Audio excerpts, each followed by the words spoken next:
icyambere coco nuko ibi bintu birasiga ubwenge nta muntu n'umwe avyumva. Hanyuma igituma tutanavyumva, twebwe biranatubabaje gatoyi kuko harimo n'umukenyezi apfungwa kuko ariko akora akazi kiwe atakindi na kimwe ahowe. Yahagarariye ubutungane, hagararira agateka kazina muntu k'umuntu abona ko ariko ararenganywa, aja kumuhagararira amuburanira n'akazi kiwe. Niko bimeze, misi yose ariko araburana ategerezwa kuvuguruza uriko aragomba gushirako ivyaha uwo muntu. Niko bimeze, ni akazi kiwe.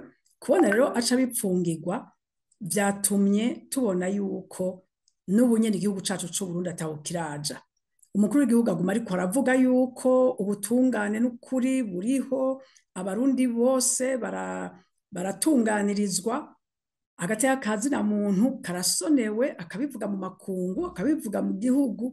Noneho ibi bintu n'ukuri akamo twotera, tugatera wenyene umukuru w'igihugu, tugatera umushikiranganji bakorana ivy'ubutungane, twavuze ati ibi bintu mugabo nibarabe neza n'ukuri, ntibavuga ijambo rimwe ngo kindi, kandi barabe mbega ubutungane bukora gute mu Burundi. Mbega ninde ajejwe ubutungane mu Burundi? Ni biro vy'iperereza canke n'ubutungane nyene?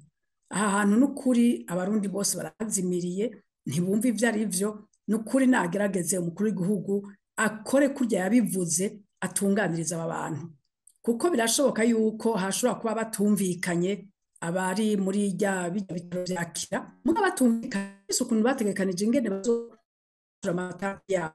Nibijaho rero canke bije mu butungane, mugabo bireke kuja mu iperereza ngo bace batwara gisaki bose batware n'uwufise ico gikorwa arico gikorwa yarajejwe atakindi, ariko akora igikorwa kijya nyene yarajejwe nico yariko arakora, none aragipfungiwe. None abarundi bazohava bahagarika gukora akazi bose, kuko uzokora akazi wese ashobora kugapfungirwa ataravye neza.